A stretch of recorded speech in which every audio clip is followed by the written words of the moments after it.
का चरित्र आज मैं जब बंबई से आ रहा था तो मेरे मन में बार बार आया। पूना के पास में एक गांव है, उस गांव का नाम था पुरंदरपुर। क्या नाम था? पुरंदरपुर में एक ब्राह्मण रहते थे। उच्च वशिष्ठ कुल में ब्राह्मण का जन्म हुआ। थे तो ब्राह्मण, शिखा सूत्र भी रखते थे, तिलक भी लगाते थे, लेकिन ब्राह्मणों जैसा स्वभाव नहीं था, केवल स्वरूप था। एक बात याद रखिएगा, जात पात पूछे नहीं को, हरि को भजे सो हरि को हो। कितनी बार ऐसे ऐसे भक्त हैं जो जाति में भले ही श्रेष्ठ नहीं है, पर ठाकुर जी ने उनको ब्राह्मणों से भी ज्यादा महत्व दिया है। श्री तुकाराम जी महाराज वे ब्राह्मण नहीं थे, पर श्री तुकाराम जी का अभंग सुनकर के छत्रपति श्री शिवाजी महाराज भी उनके सामने हाथ जोड़ करके बैठ जाते थे। श्री तुकाराम जी महाराज ऐसे भक्त थे कि उनके लिए श्री पंडरीनाथ भगवान मचल जाते थे उनको देखने के लिए। चोखो मेला पंढरपुर के पास भक्त हुए, उनका चरित्र मैंने कहा है। कैसे अद्भुत भक्त, श्रेष्ठ जाति के नहीं थे संसार के लिए, पर ठाकुर जी के लिए। ठाकुर जी आप किस वर्ण में जन्मे हो इससे ठाकुर जी को ज्यादा फर्क नहीं पड़ता, पर जहां भी जन्मे हो आपका स्वभाव कैसा है वो ठाकुर जी देखते हैं। आपका व्यवहार कैसा, आपकी विचारधारा कैसी। तो ये उन भक्तों के लिए जिनका स्वभाव अच्छा नहीं है, जिनका व्यवहार अच्छा नहीं है, जिनके विचार अच्छे नहीं है, वो भक्त बहुत ध्यान से सुनिएगा इस कथा को। तो पुणे के पास में एक गांव है पुरंदरपुर, वहां पर एक ब्राह्मण रहते थे। स्वरूप ब्राह्मणों का था पर स्वभाव वैश्यों का। वैश्य मतलब हमारे बनिया भाई लोग, उनके जैसा उनका व्यवहार था। कैसा? व्यापार करते थे, धन देते थे, उस पे क्या बोलते हैं उसको, ब्याज पे धन देते थे लोगों को, और अपना गल्ला खोल रखा था, गल्ले पे बैठते थे। ब्राह्मण का नियम है संध्योपासन करना चाहिए, यज्ञ करना चाहिए, अध्ययन करना चाहिए, ग्रंथों का अवलोकन करना चाहिए, पर ये सब कुछ नहीं करते थे। सुबह उठे, केवल तिलक लगाया, स्नान करके चोटी शिखा बांधी और सीधे अपने गल्ले पे पहुंच जाते थे। उनको दिन भर का यही, क्या देना है देते रहो। और इन सबके साथ साथ महाकंजूस, खूब धनवान थे। भगवान की कृपा से उन पर ब्याज का इतना धन आता था कि वो पूरे पुरंदरपुर गांव को अकेले भोजन करा सकते थे। पर इतने कंजूस थे, इतने कंजूस थे, दूध में अगर मक्खी भी गिर जाती तो दूध छान के पी जाते थे, और मक्खी को यूं पकड़ करके उसके भी 2-4 बूंद छींटा जो दूध के होते थे उनको भी लेकर पी जाते थे। दूध का क्या बिगड़े, इतने कंजूस। और कंजूसाई की हद तो तब पार हो गई, उनकी पत्नी का नाम था सरस्वती देवी। क्या नाम था? तो सरस्वती देवी जो थी, उनके पिताजी ने इसीलिए ब्याह किया कि भाई ये विप्रदेव जो हैं बड़े धनवान हैं, बेटी खुश रहेगी हमारी। तो सरस्वती देवी का ब्याह हो गया। उनकी मां ने, पिता ने जितने गहने दिए, ब्याह के अगले दिन ही, सब लोग इधर देखो, बहुत ध्यान से सुनो कथा। ब्याह के अगले दिन ही सुबह सुबह ब्राह्मण देवता उठे, देवी सुनो, सबरे गहने उतारो अपने। बोले क्यों? अरे देखो कितनी अच्छी नक्काशी की है इसमें, कितने अच्छे से तुम्हारे कुंडल बने हैं, कितने अच्छे तुम्हारे गले के हार बने हैं, हाथ के तुम्हारे बढ़िया कंगन कड़ूला, रोज पहनोगी तो घिस जाएंगे, उतार दो सबको। पत्नी ने भारी भारी सामान सब उतार दिए, कानों के कुंडल, नाक की बाली और गले का एक मंगलसूत्र रहने दिया, हाथ के कंगन रहने दिए, पैरों की पाजेब और पायल रहने दी। लेकिन पुरंदर ये अपने ब्राह्मण देवता जो थे, इनको वो भी अच्छे नहीं लगते थे। रोज अपनी पत्नी को, क्यों इनको पहन के घूमती है, उनको दे दो, अंदर तिजोरी में रख दूं मैं। पत्नी कहती है तो सौभाग्य है, ये तो पहनने दिया कीजिए। महाराज कहते कहते 6 महीना हो गए, रोज टोकते। अब तो ये स्थिति में आ गए कि पत्नी के हाथ का भोजन नहीं करते थे। वो रोटी बनाती, बोले मुझे नहीं पाना, और अपनी दुकान पर जाके वो दुकान के बालक से कहते अपने घर से बनवा ला। दोनों भावना थी, एक तो नाराज थे पत्नी से कि गहने क्यों नहीं उतार रही है, दूसरा बढ़िया है घर का आटा बचेगा। इतने कंजूस। पत्नी बोली क्या करे, रात में बोली आप कैसे मानेंगे, बोले ये उतार दो जितने पहन रखे हैं। उसने कान के कुंडल भी उतार दिए, हाथ के कड़ूला भी उतार दिए, पाजेब भी उतार दी, गले का मंगलसूत्र भी उतार दिया। सब बिल्कुल कोरी हो गई बेचारी, केवल नाक की एक नथ रहने दी उसने। बोले एक तो रहने दीजिए, कम से कम इससे पता तो चले कि मैं सौभाग्यवती हूं। भाई सारे गहने उतार देना मां के लिए अशुभ होता है। पतली सी एक नाक में वो नथ भी नहीं थी, छोटी सी एक कील जैसी थी, उसके लिए भी बोले कि रात में तो उतारी दिया करो इसको भी। इतने कंजूस, सब उतार दिया। पत्नी बेचारी साड़ी में और केवल एक नथ लगा करके मांग में सिंदूर भर के बिंदी लगा के ऐसे घूमती थी। शादी ब्याहों में जबरदस्ती नहीं जाते थे, एक दिन पहले अपने आप को बुखार में हूं ऐसा बोल देते थे, क्योंकि गहने निकाल के देने पड़ेंगे, पहन के जाएगी। इतने कंजूस। कभी कभी जो व्यक्ति अति में संसारी होता है ना, ठाकुर जी को उस पर भी बड़े मजे आते हैं देखने में। ठाकुर जी कहते हैं, मतलब एक बात हमारी सुनना बहुत ध्यान से, इधर देखना सब लोग। कई लोग ऐसे होते हैं, और आजकल ज्यादातर ऐसे होते हैं कि भक्ति में भी हैं और संसार में भी हैं। अभी उनको पता चला कि कोल्हापुर में कथा चल रही, तो कथा में भी आ रहे हैं, और 4 दिन बाद का उनका रिजर्वेशन भी है कि कब हमको क्लब जाना है, कब पार्टी करनी है, कब उल्टा सीधा खाना है, वो भी उनका फिक्स है। हमारी बात बहुत कान खोल के सुन लीजिएगा, ऐसों का उद्धार कभी नहीं हो सकता जो ना इधर के हैं ना उधर के। हम अपनी कथा में स्पष्ट कहते हैं, एक थौर पकड़ो, या तो ठाकुर जी को ही पकड़िए, और संसार में अगर जाना बहुत रुचिकर लगता है तो उसी को ही पकड़िए, ये बीच में मत घूमा कीजिए। कथा हुई तो यहां आ गए, और कभी कुछ उल्टे सीधे काम हुए तो वहां भी चले गए। अब पी भी लेते हैं, खा भी लेते हैं, कथा भी तो सुनते हैं। ऐसों का तो कभी उद्धार नहीं हो सकता। इसलिए एक थौर पकड़ो, या तो वहीं के ही रहो, पूरे खाओ पियो आनंद करो, या फिर कथा के ही रहो।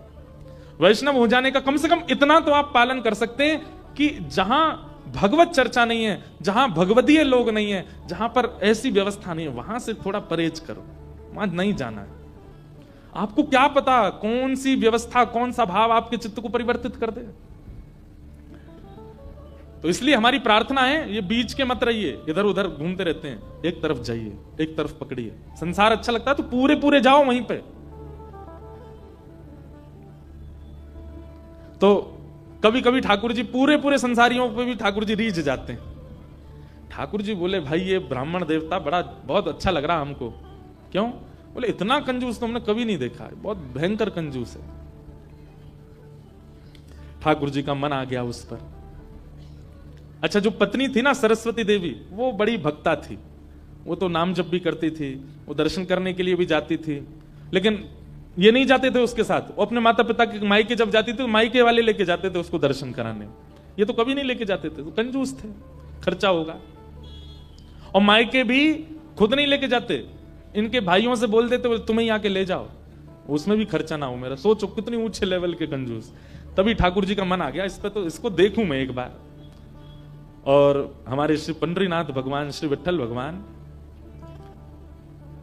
एक दीनहीन से ब्राह्मण का रूप धारण किया, फटी सी धोती पहनी, कुचैली मैली सी कुर्ता पहने, और पुराना काला सा जनेऊ धारण किया, और महाराज ऐसी तिलक सा लगा करके बिल्कुल दीनहीन, झुर्रियां पड़ रही हैं मुखमंडल पर, और ऐसे हाथ जोड़ते भय इनके दुकान पर पहुंच गए। रूप रंग देख करके ही पहले तो ब्राह्मण देवता समझ गए, बोले अरे ये और आ गया, ये कुछ देना वेना तो है नहीं, मांगेगा। कहो तन पे नहीं लगता, चल दिए कलकत्ता, क्या करने आए हो?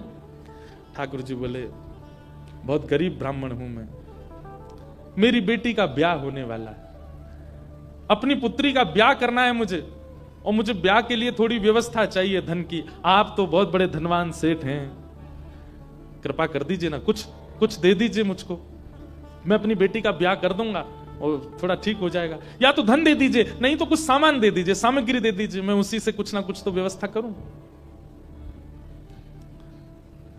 तो ये जो ब्राह्मण थे ना, ये जबरदस्ती रफू की हुई धोती और कुर्ता पहन के जाते थे कि कोई मांगने वाला आ जाए तो उसको दिखा दूं, देखो मेरे खुद के कुर्ता फट्टे में तुमको कहां से दूं।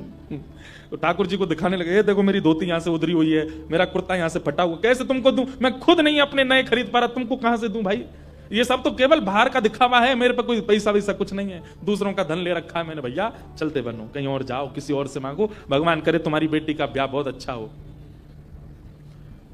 बोले मुझे या तो धन दीजिए, नहीं तो मैं यहीं बैठा रहूंगा।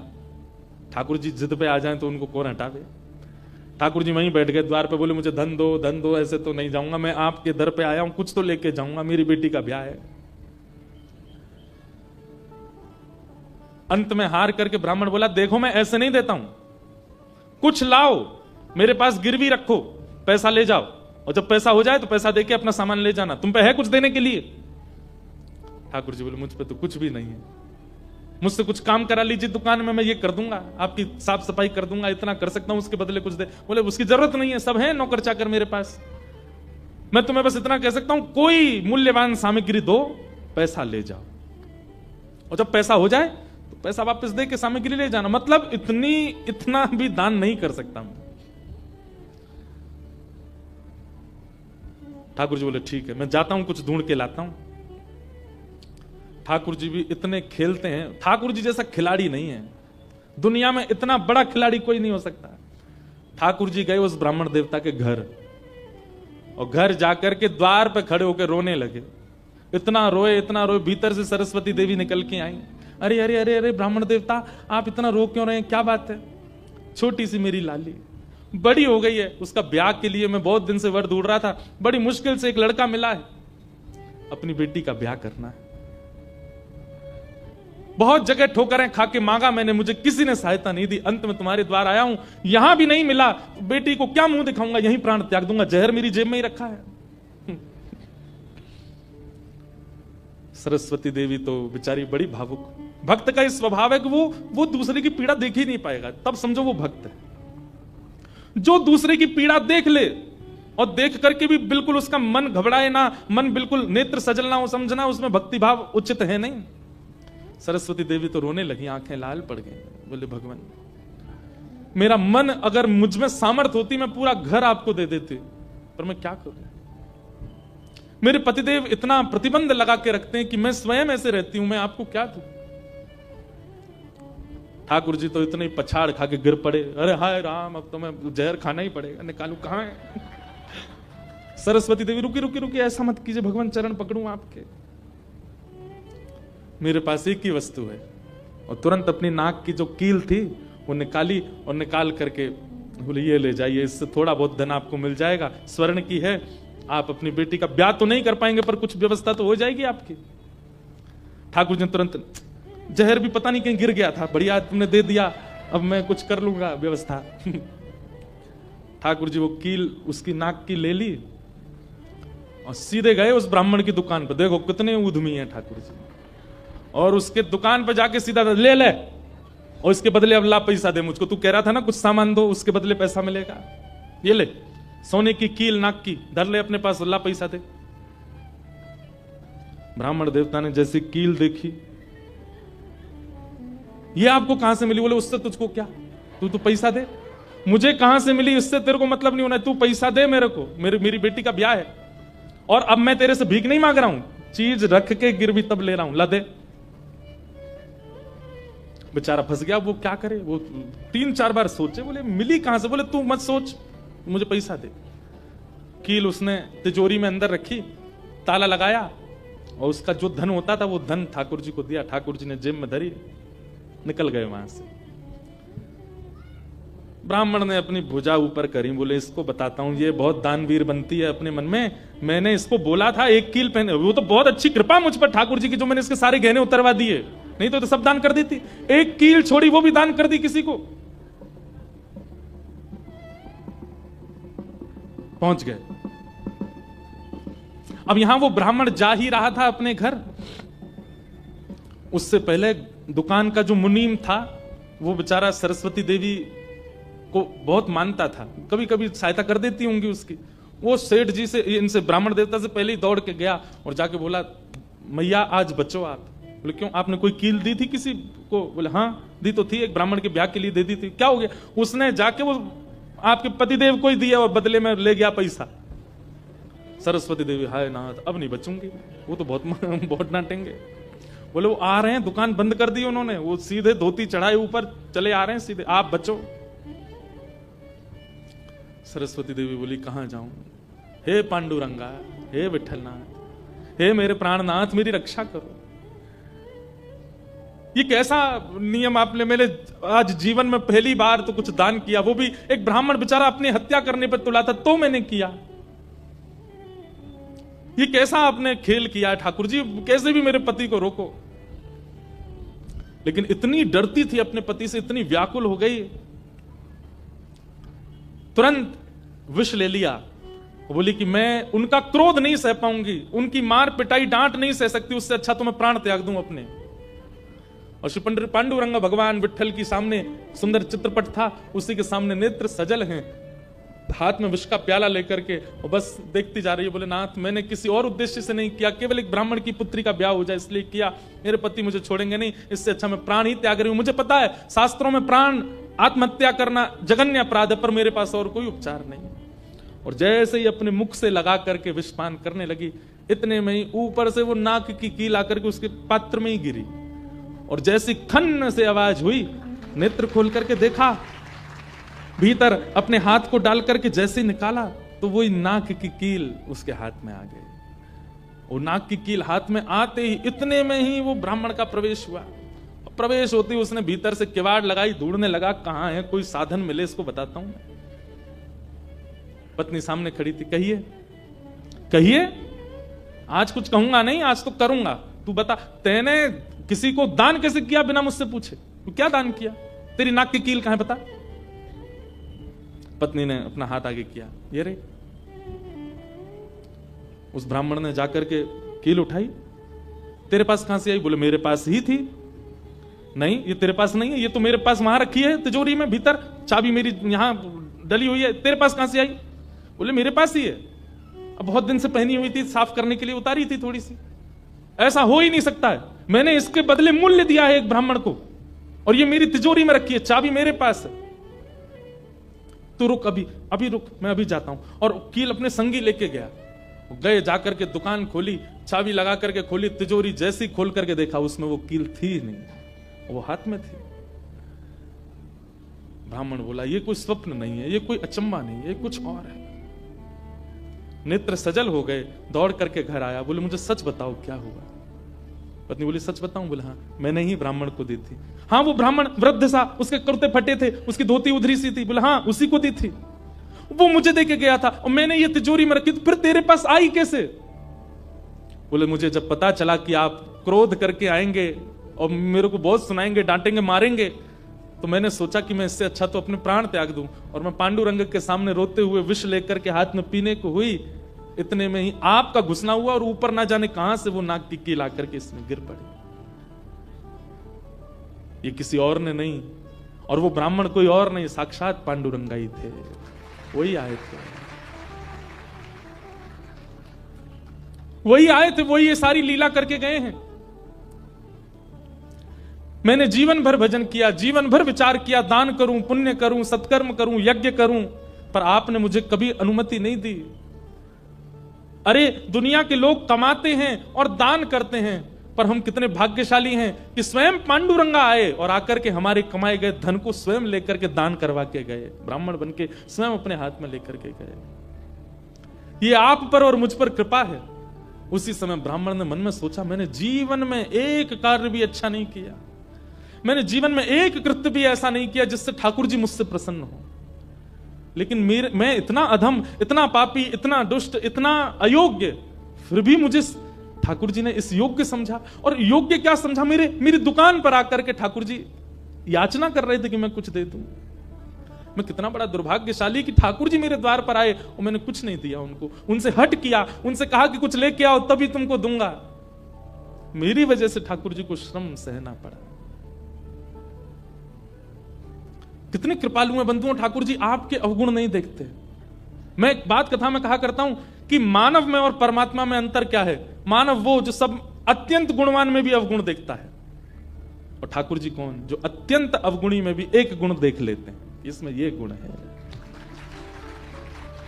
हम आप कैसे हैं? हमारे सामने 100 प्रशंसा कर दी जाए एक व्यक्ति की, और वो व्यक्ति हमारे सामने आ जाए तो हम उससे 5 मिनट मिलने के बाद जब वापस जाएंगे तो वो कहेगा बताओ कैसा था? अच्छा था ना लड़का, मैंने उसके बारे में तुमको बताया था, अच्छा ठीक था, लेकिन उसमें भी ये कमी थी। हम कमी बहुत जल्दी ढूंढ लेते हैं। और ठाकुर जी अत्यंत अयोग्य, अत्यंत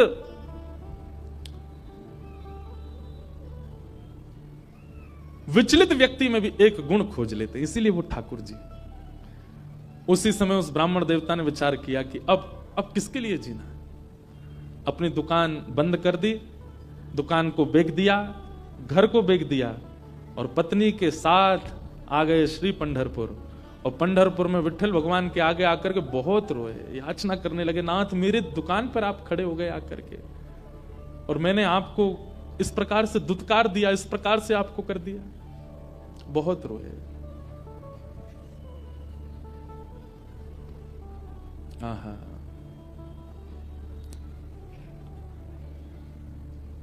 ठाकुर है तू मैं तेरा पुजारी, ठाकुर है तू मैं तेरा पुजारी। सब लोग पुकारो, ठाकुर है तू मैं तेरा पुजारी, ठाकुर है तू मैं तेरा पुजारी। तेरा खेल हूं मैं तू मेरा खिलाड़ी, तेरा खेल हूं मैं तू मेरा खिलाड़ी। हे नाथ, ये तो उल्टा हो गया। आप खिलाड़ी हैं और मैं खेल हूं, आपको मुझसे खेलना चाहिए, पर मेरे द्वार पर आकर के आप मांगते रहे और मैं मना करता रहा। मैंने गलत किया ना। और तब से उन्होंने पंढरपुर निवास कर दिया, सब छोड़ करके केवल पांडुरंग भगवान के सामने बैठ के कीर्तन गाते। उन्हीं का नाम फिर हो गया भक्त पुरंदर। बोलो भक्तराज पुरंदर की। इसीलिए कहते पुरंदराचा विठ्ठल, क्योंकि पुरंदरपुर के रहने वाले थे, इसलिए उनका नाम पुरंदर हुआ।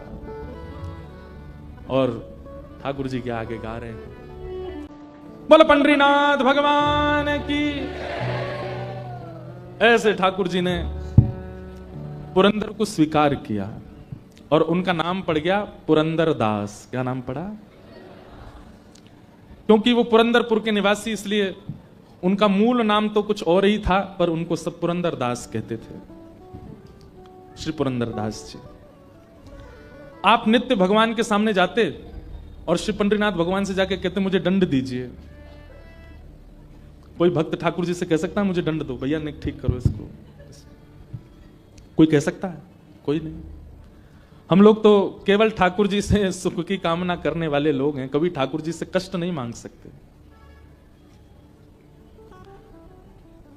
रोज ठाकुर जी से जाके कहते कि नाथ मुझे कुछ पीड़ा दीजिए, मुझे कोई कष्ट दीजिए।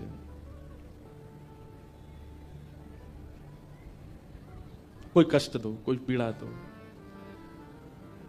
एक दिन ठाकुर जी पुरंदर दास के स्वप्न में आए और स्वप्न में आकर के बोले, रोज मांगते हो कष्ट दो कष्ट दो, क्या कष्ट दें? बोले बस दे दीजिए जो उचित लगे, मुझे एक दंड भोगना है। मैंने आपको पीड़ा दी थी, आप मेरे द्वार पर आए और मैंने आपको पीड़ा दी, नाथ मुझे दंड दीजिए। ठाकुर जी बोले तो फिर तुमको एक ही दंड है। बोले क्या? भारत में जितने तीर्थ हैं सबका दर्शन करने जाओ और सब जगह जाकर के जैसे हमारे सामने पद गाते हो वैसे सारे ठाकुरों के पद बना बना करके गाओ, सबको सुना के आओ। तो श्री पुरंदर दास जी अपनी पत्नी सहित भारत भ्रमण पर निकले। जितने तीर्थ हैं भारत के सब जगह गए, सब जगह दर्शन करके आए। पास के कर्नाटक में एक विजयनगर नाम का एक स्थान है, वहां के राजा पुरंदर दास जी के परम भक्त हो गए। लेकिन वो राजा केवल श्री वेंकटेश तिरुपति बालाजी भगवान को ही भगवान मानते थे। वो कहते थे परमात्मा पृथ्वी पर केवल वेंकटेश भगवान है। तो पुरंदर दास जी को लेकर के वेंकटेश भगवान के दर्शन करने को गए। आपने वहां जाकर के भी ठाकुर जी का संकीर्तन गाया। और सबसे बड़ी बात थी श्री पुरंदर दास जी की जिस जिस प्रांत में गए वहां की भाषा में कीर्तन गाते थे। कर्नाटका में, मलयालम में, कन्नड़ में, तेलुगु में, मराठी में, बंगला में, उड़िया में, सारे भाषाओं में आपने मतलब कैसा दंड भोगा इन्होंने कि ऐसे नहीं ठाकुर जी ने कहते तीर्थ चले जाओ तो सबरे तीर्थ घूम आए एक साथ ही। उस तीर्थ में जाते, वहां तीर्थ में जाके वहां की जो भाषा है उस भाषा को सीखते और फिर उस भाषा को सीख के वहां की भाषा में एक पद बनाते, पद ठाकुर जी को निवेदित करके तब अगले तीर्थ में जाते। ऐसे श्री पुरंदर दास जी ने अपने दंड को स्वीकार किया। कितनी बड़ी बात है। हमारे यहां कैसा होता है, समझ में आए बात तो ताली बजाओ, नहीं तो सुन लो। हमारे यहां कैसा होता है कि हमें अगर माता पिता दंड देते हैं, हम उसमें भी ये सोचते हैं कि इसमें और क्या छूट मिल सकती है हमें। बच्चों को कई बार स्कूल में पनिशमेंट मिलता है, चलो हाथ खड़े करके बाहर चले जाओ। टीचर को लगता है बाहर भेज देना बहुत घातक है, इस बच्चे को थोड़ी अंदर फील होगी कि मुझे क्लास से बाहर कर दिया, पर बाहर जाके बच्चा बड़ा खुश होता है, वो हाथ नीचे और कर लेता है, और कभी यूं से यूं कर लेगा, ऐसे से ऐसे। हमको भी खूब पनिशमेंट मिले ना स्कूल में। क्लास में खड़े रखना वो ज्यादा घातक है, क्योंकि हाथ नीचे होता है तो टीचर चिल्लाते हैं सीधे करो। इससे बढ़िया तो बाहर भेज दे, बढ़िया नजारा दिखता रहता है, ठंडी हवा लगती रहती है, आने जाने वाले बच्चों से थोड़ी बातचीत भी हो जाती है। हम लोग कैसे दंड लेते हैं? जो दंड हमको मिला है उसमें भी हम कटौती करते हैं, उसमें भी हम थोड़ी बहुत रिलीफ कैसे मिले ये देखते हैं। पर भक्त ठाकुर जी के द्वारा प्रदत्त दंड को भी उत्सव मना देता है। पुरंदरदास जी ने उस दंड को उत्सव मना दिया। ठाकुर जी ने कहा हर तीर्थ का दर्शन करके आओ, भारत में जितने तीर्थ हैं सब जगह जाओ।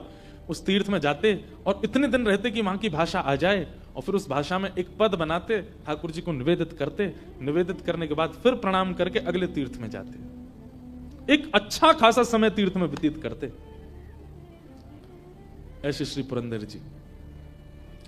तो तिरुपति बालाजी विजयनगर के राजा इनको ले गए, बोले यही परमात्मा है। तो एक बार इन्होंने कहा देखो ये परमात्मा है, और शास्त्रों में भी पता वर्णन है तिरुपति बालाजी साक्षात परमात्मा है। यदि साक्षात भगवान श्री वैकुंठ यदि कहीं है तो तिरुपति है। लेकिन श्री पुरंदर जी बोले कि हमारे पंढरपुर में श्री पंढरीनाथ भगवान, एक बार उनका दर्शन करो।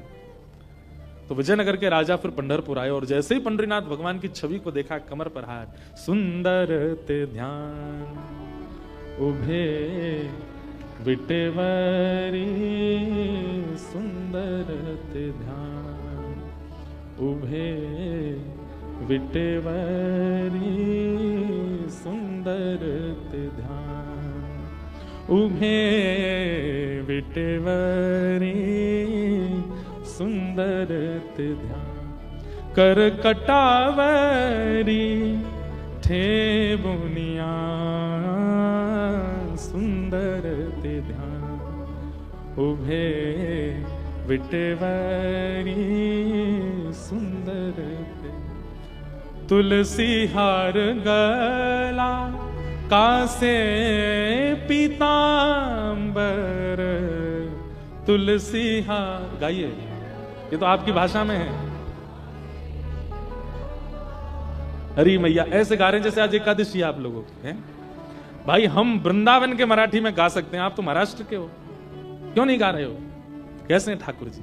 तुलसी हार गला कासे पीतांबर, तुलसी हार। बहुत बढ़िया भाई लोग पास हो गए हमारे। एक बार भाइयों के लिए ताली बजाओ। माताओं की आवाज नहीं निकल रही है। अभी नवरात्रि खत्म हो गया, एकादशी भी चली गई। आज कौन सी? आज त्रयोदशी है? अब तो द्वादशी है। आवड़े निरंतर आवड़े तेची रूप, सुंदर ते ध्यान उभे विटेवरी, सुंदर ते ध्यान हे उभे विटेवरी, सुंदर मकर कुंडले तलपति श्रवणे, मकर कुंडले तलपति, कंठी कौस्तुभ कंठी कौस्तुभ मणि विराजित, सुंदर ते ध्यान उभे विटेवरी, सुंदर तुका मणे माझे हेची सर्व सुख, तुका मणे माझे हेची सर्व सुख, पाहिन श्रीमुख पाहिन श्रीमुख आवणीने सुंदर ते ध्यान उभे विटेवरी सुंदर ते ध्यान। आपको बताऊं, हम तो अपना काम पूरा कर रहे हैं। जैसे पुरंदर जिस नगर के ठाकुर जी के दर्शन करने जाते हैं उसी प्रांत की भाषा में कीर्तन कर देते हैं। हम जगन्नाथपुरी जाते हैं तो वहां उड़िया में कीर्तन सुनाए जाते हैं ठाकुर जी को। महाराष्ट्र आए तो अब यहाँ मराठी में गा देंगे। अभी हम गुजरात जा रहे हैं, यहाँ से कथा करें, वहां गुजराती में गाएंगे।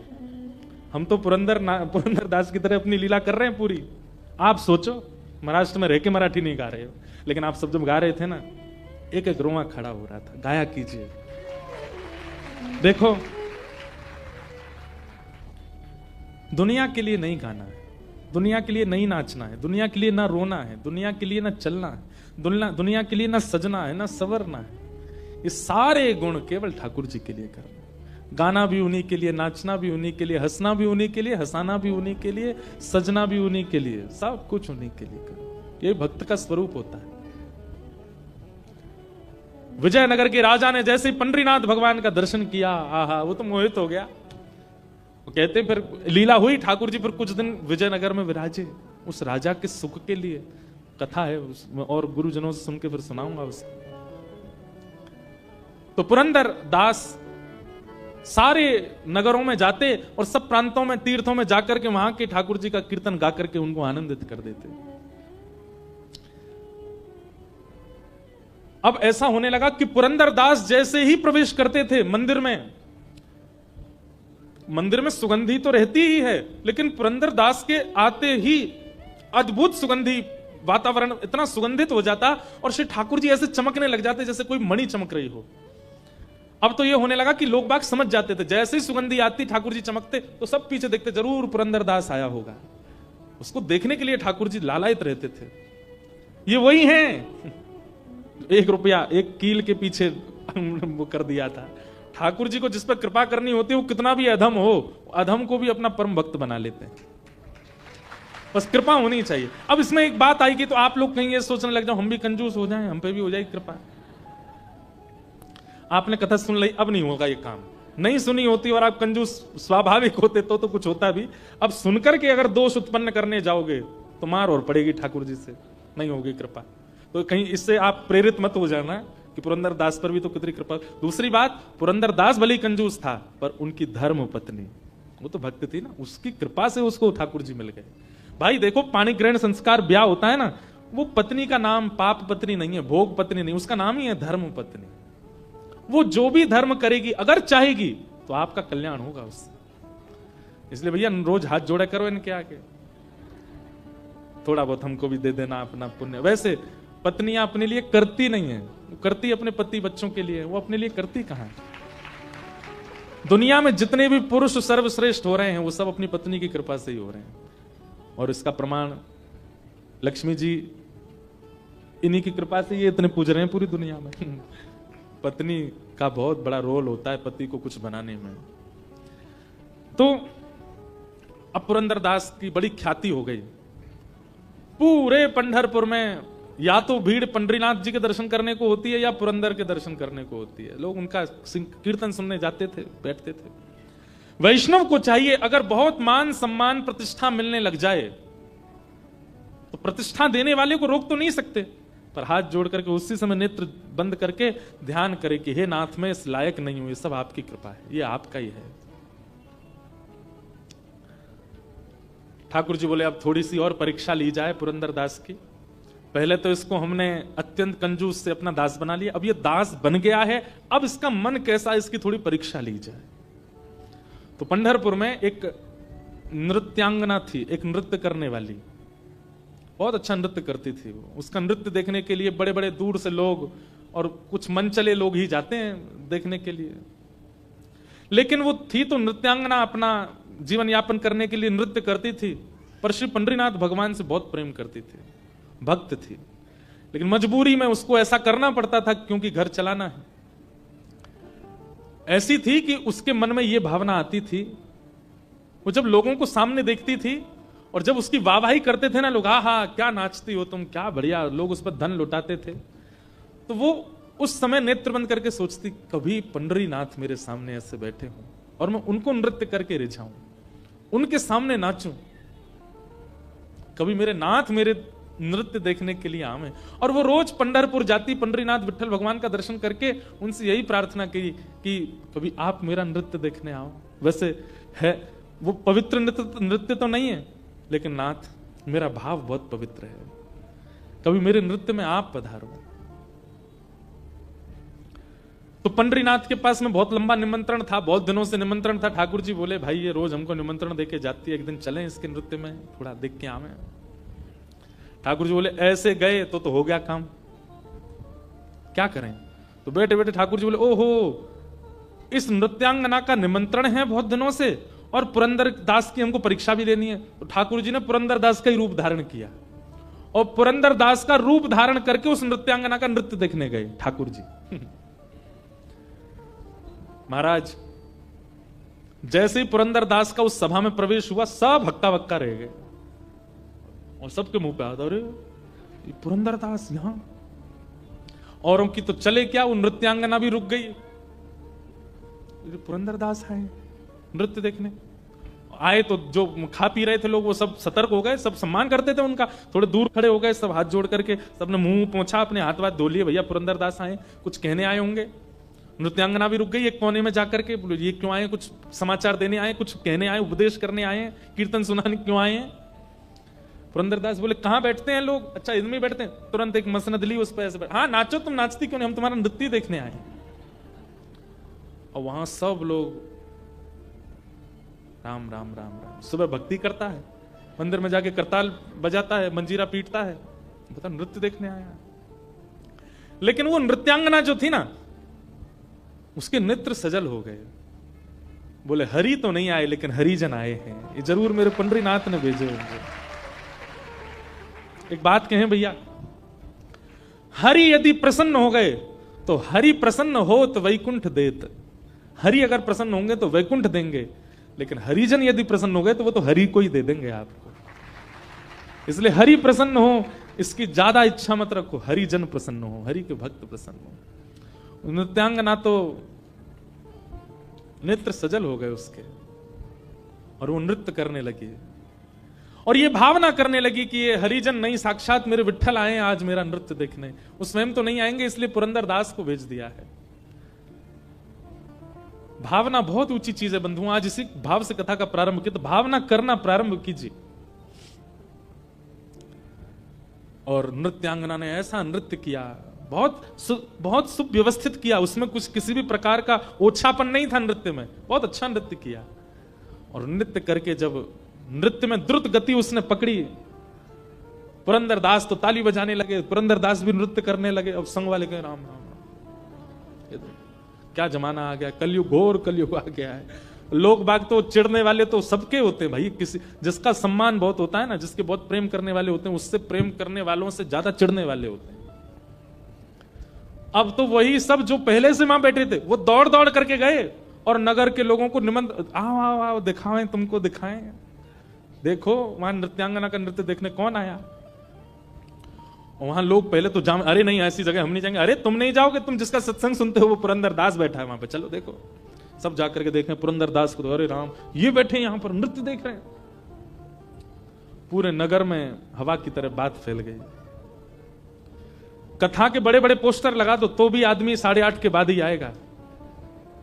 और कहीं ऐसे कृत्य चलते हो, कहीं तमाशा चल रहा हो, कहीं पर उल्टे सीधे कृत्य चल रहे हो, बिना निमंत्रण के लोग पहुंच जाते हैं, बिना पोस्टर के लोग पहुंच जाते हैं। जगह नहीं बचती महाराज, तिल नहीं रखा जाएगा वहां पे, और अड़मड़ के लोग पहुंचते हैं। और बुरा नहीं मानिएगा, माताओं की संख्या सत्संग में ज्यादा, भाइयों की संख्या ऐसी जगह भी ज्यादा होती है, सबसे ज्यादा वहीं पहुंचेंगे। दुर्भाग्य।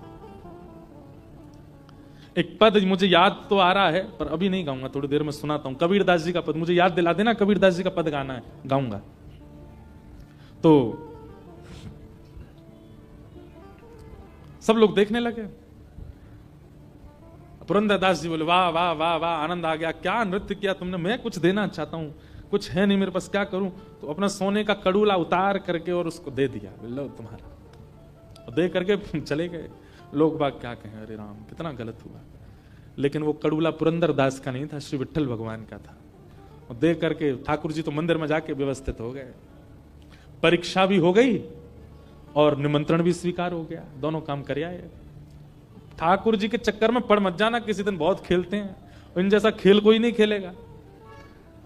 प्रार्थना तो करना कि एक बार तो खेल के दिखाओ ठाकुर जी कैसे, ऐसा खेलेंगे महाराज। विराट कोहली वगैरह एक तरफ, ठाकुर जी की बैटिंग के आगे सब पीछे हैं, ऐसा खेलते हैं। अब स्वयं जाकर के रुक्मणी जी से बोले आहा अब बढ़िया नींद आएगी हमको। क्यों? बोले बहुत दिन से बुला रही थी, उसके यहाँ भी हुआ है, वो पुरंदर दास की हमको मन की स्थिति पहचाननी है, वो काम भी कर आए। रुक्मणी जी बोले ऐसा क्या किया? बोले रोहन दो, सूर्योदय होते ही पता चलेगा। दूसरे दिन सूर्योदय हुआ। अब क्या था कि लोग बाग बातें तो बना रहे थे पुरंदर दास की, लेकिन कोई कहीं बड़ी जगह से उछले तो इस पर थोड़ा रोष दिखाया जाए। उस समय फोन तो होते नहीं थे, किसी ने वीडियो बना के वायरल कर दी हो। अब सब आंखों से देखी जिनकी थी वो थी, सब प्रतीक्षा कर रहे हैं बात। आज पुरंदर दास जी अपने घर से निकले, जो प्रणाम करने वाले थे वो भी कह रहे थे पुरंदर दास बोले भाई रामकृष्ण हरि। तो पुरंदर दास बोले ऐसा क्या हो गया भाई, आज ये रामकृष्ण हरि भी नहीं बोल रहा कोई हमसे। लेकिन किसी ने कोई एक्शन नहीं लिया, सब बस उनको नजरअंदाज कर रहे थे। पुरंदर दास बोले होगी कोई बात। अब बात कहां से हुई कि मंदिर जैसे खुला, ठाकुर जी का श्रृंगार हुआ, एक हाथ का कड़ूला नहीं है ठाकुर जी का। पुजारियों ने सारी तिजोरियां देख ली, गर्भगृह पूरा छान मारा, कहीं भी ठाकुर जी का कड़ूला नहीं मिला। अब ये बात निकल के मंदिर से बाहर आई, पूरे नगर में हल्ला हो गया, भैया ठाकुर जी का कड़ूला खो गया है, चोर है कोई, नगर के सारी नाकाबंदी कर दो, बाहर कोई निकलने ना पाए। अगर चोर कहीं भाग गया होगा तो बाहर ढूंढेंगे, अगर अभी भी नगर में तो कहीं भागने ना पाए और सबकी तलाशी ली जाए।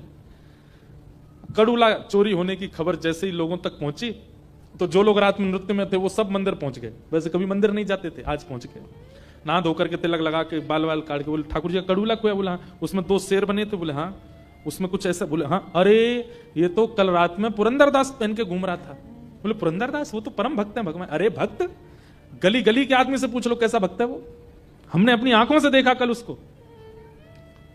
पुजारियों के मन में विश्वास तो नहीं आ रहा था कि ऐसा कुछ होगा, पर जब हर एक व्यक्ति से पूछा गया तो सबने कहा, बोले कि हमने अपनी आंखों से देखा, कल रात में वो वहां थे और वहीं उन्होंने प्रसन्न होकर के नृत्यांगना को वो कड़ूला उतार के दिया। हो सकता है कि वो कड़ूला पंडरीनाथ जी का ही हो, और नहीं तो आप वो नृत्यांगना के घर की तलाशी ले लो। सब लोगों ने जाकर के जब नृत्यांगना से उसको पकड़ा और उसको पूरे घर की तलाशी ली, कड़ूला मिल गया। उससे पूछा किसने दिया तुमको, सच बताओ नहीं तो तुम्हारे प्राण हरण कर लेंगे। किसने दिया? सबने देखा तो था, पर तुम प्रमाणित करो किसने दिया। उसने कहा कल परम भागवत श्री पुरंदर दास जी आए थे मेरा नृत्य देखने, मेरे लिए तो साक्षात विट्ठल ही आए थे, उन्होंने मुझे दिया। पूरा पंढरपुर इकट्ठा हो गया, सब पहुंच गए पुरंदर दास के घर के बाहर। और आज तक जिसकी खूब जय जय होती थी, आज द्वार पर जाकर के मानो जैसे द्वार तोड़ देंगे लोग। पहले से ही सब खुंदस में बैठे थे कि ये नृत्यांगना के यहां जाते हैं और फिर चोरी भी करते हैं। एक साथ इतने सारे इल्जाम लग गए। पुरंदर दास निकल करके आए तो किसी ने भी कुछ पूछा नहीं, उनके गले वान पकड़ा और खींच करके ले गए। बोले ढोंगी पाखंडी नाटक करता है ठाकुर जी के आगे, तेरे पूर्व के किस्से सुने हमने, तू कितना बड़ा कंजूस था, और तू यहां आकर के अपने उन पुराने उन भावों को धोने के लिए यहां पर आकर के बहुत बड़े बड़े कीर्तन करने लग रहा है। और श्री ठाकुर जी के मंदिर के बाहर के एक स्तंभ से उनको बांध दिया, और बांध करके एक एक व्यक्ति आता है और एक एक हाथ देता है। पुरंदर दास कह रहे हैं मेरा दोष क्या है ये तो बता दो। लोग कहते हैं तू दोष पूछता है, तुझे नहीं पता तूने क्या किया, और मारो इसको। वही मनचले व्यक्ति जो रात को वहां नृत्यांगना के यहां जाते थे, वे सब आज लाइन में खड़े हैं पुरंदर दास के मारने के लिए। रुक्मणी जी बोली विठोबा ये क्या हो रहा है? ठाकुर जी बोले मुझे पीड़ा तो है, पर मुझे ये परीक्षा लेनी है थोड़ी सी, ताकि भक्तों को पता चले कि मेरे वैष्णव कैसे होते हैं। रुक्मणी बोले आप इतने निष्ठुर कैसे होते? बोले निष्ठुरता नहीं, पुरंदर के हृदय में झांक करके देखो, वो जिस अवस्था में है, जिस स्थिति में है, ऐसी स्थिति में अगर कोई व्यक्ति आएगा तो उसके मन में क्या आएगा? रुक्मणी जी बोले उसके मन में यही आएगा कि मेरा दोष क्या है, मेरे पाप क्या है, मेरे अवगुण क्या है, मैंने ऐसा क्या किया जो मेरे साथ ऐसा व्यवहार किया जा रहा है, वो यही सोचेगा। रुक्मणी, ठाकुर जी बोले रुक्मणी एक बार पुरंदर के हृदय में झांक करके देखो कि उसके मन में क्या चल रहा है। लोग बाग बारी बारी से आकर के पुरंदर दास के ऊपर हाथ बरसा रहे हैं और पुरंदर दास मन में पता क्या सोच रहे हैं, मेरा क्या अपराध था, ओ ठाकुर जी ने मुझे तीर्थ यात्रा पर भेजा था ना, जरूर मैं तीर्थों में गया था तो वहां मेरे से हो सकता है कुछ अपराध भोजन का हो गया होगा, किसी वहां के वैष्णव को मैंने मैंने पीड़ा दे दी होगी, किसी से ऊंची आवाज में बोल गया होऊंगा, या मैंने किसी प्रकार का कोई अपराध तीर्थों में किया होगा। भाई शास्त्र कहते हैं अन्य क्षेत्रे कृतम पापम तीर्थ क्षेत्रे विनश्यति और तीर्थ क्षेत्रे कृतम पापम वज्रलेपो भविष्यति। आप पूरी दुनिया में कोई भी पाप करोगे, तीर्थ में जाने से आपका वो पाप नष्ट हो जाता है, पर तीर्थ में यदि कोई पाप आपसे हो गया तो वो तो पत्थर की लकीर है, उसको कोई नष्ट नहीं कर सकता। अगर जगन्नाथपुरी, बद्रीनाथ, द्वारिका में आपने कोई पाप किया, पत्थर की लकीर है, वो तो आपको भोगना ही पड़ेगा, वो मिटेगा नहीं। तुरंत ये बात सोच करके और पुरंदर हंसने लगे, बोले वाह वाह, जय हो विठ्ठल भगवान, तुम्हारी जय हो। मैंने तीर्थों में पाप किए थे और मेरे वो पाप पत्थर की लकीर हो गए, तो आपको चिंता हो गई कि मेरे पुरंदर दास के पाप अब पत्थर की लकीर हो गए, इनको मैं कैसे मिटाऊं। तो आपने ये योजना अपनाई कि पंढरपुर के लोगों से आज मुझे दंड दिलवा करके जो मेरे तीर्थों के पाप हैं उनको आप नष्ट कर रहे हो। ठाकुर जी मैं प्रसन्न हूं, आप जितने चाहे वैष्णवों को भेजिए, मैं सबके द्वारा दिए गए इन दंडों को स्वीकार करूंगा। ये देख करके रुक्मणी जी के नेत्र सजल हो गए। सुनने में बहुत आसान लग रहा है बंधुओं, हमारी कोई गलती नहीं होती और हमारी मां यदि बोल देती है ये तू नहीं किया होगा, हम बरस जाते हैं उनके ऊपर। पत्नी की कोई गलती ना हो और पति कुछ कह दे तो पत्नी 4 दिन तक बात नहीं करती पति से। हम लोग एक गलत इल्जाम हम पर लग जाए उसके लिए हम संबंध तक तोड़ने को राजी होते हैं, भाई भाई को छोड़ने को तैयार होता है, पति पत्नी एक दूसरे का त्याग कर देते हैं, बच्चे माता पिता का त्याग कर देते हैं। लेकिन यहां पुरंदर दास को अपना दोष नहीं पता और ऐसी स्थिति में भी उन पर बरसाए जा रहे हैं सबके हाथ, और वो खुद ही सोच रहे हैं मेरा दोष क्या होगा, और खुद ही सोच रहे हैं कि ये मेरे साथ, मैं तो निवृत्त किया जा रहा हूं, मैंने जरूर दंड पाप किया होगा, विठ्ठल भगवान को चिंता होगी इसका पाप कैसे दूर हो, इसलिए इन सबसे पिटवा के मेरा पाप दूर कर रहे हैं। वो तो अच्छा है, मैं पिट लेता हूं। ये श्री पुरंदरदास जब रुक्मणी जी ने देख लिया, पंडरीनाथ भगवान के आगे हाथ जोड़े, मैंने देख लिया नाथ, मैं आपसे प्रश्न करती रहती हूं कि ऐसा क्या है इन भक्तों में, इनका नाम गुणगान गाते हो आप, रात भर करताल बजा करके घुंघरू पहन करके नृत्य करते हो, ऐसा क्या करते हैं भक्त? केवल भोगी तो लगाते हैं, तिलक ही तो अर्पित करते हैं, आपको आके प्रणाम ही तो कर देते हैं, माला ही तो पहना देते हैं, और क्या करते हैं? आज आपने मुझे दिखा दिया कि भक्त कैसे होते हैं नाथ, अब रोकिए, मैं मुझसे देखा नहीं जा रहा है। और तभी मंदिर के गर्भगृह के भीतर से श्री पांडुरंग भगवान बोल पड़े, अरे पंढरपुर वासियों सावधान हो जाओ, तुम जिस पुरंदर को स्पर्श कर रहे हो, जिस पर तुम हाथ बरसा रहे हो, ये उसका अपराध नहीं है। रात्रि में उस नृत्यांगना का निमंत्रण स्वीकार करने मैं ही गया था, पर मैं अपने रूप में नहीं जा सकता था, इसलिए मैं पुरंदर दास का रूप धारण करके गया था, मैंने ही उसको अपना कड़ूला दिया था, उसको कुछ मत कहो। ये सुन करके सब लोग रोने लगे, सब दंडवत हो गए, पुरंदर दास जी को हृदय से लगाने लगे। जहां जहां उनको चोट आई थी सब पुजारी जन बैठ करके उनको मल्लम पट्टी करने लगे और सब श्री पंडरीनाथ भगवान के आगे नतमस्तक हो गए। जय हो विठ्ठल भगवान, आपकी जय हो। ऐसे हमारे ठाकुर जी।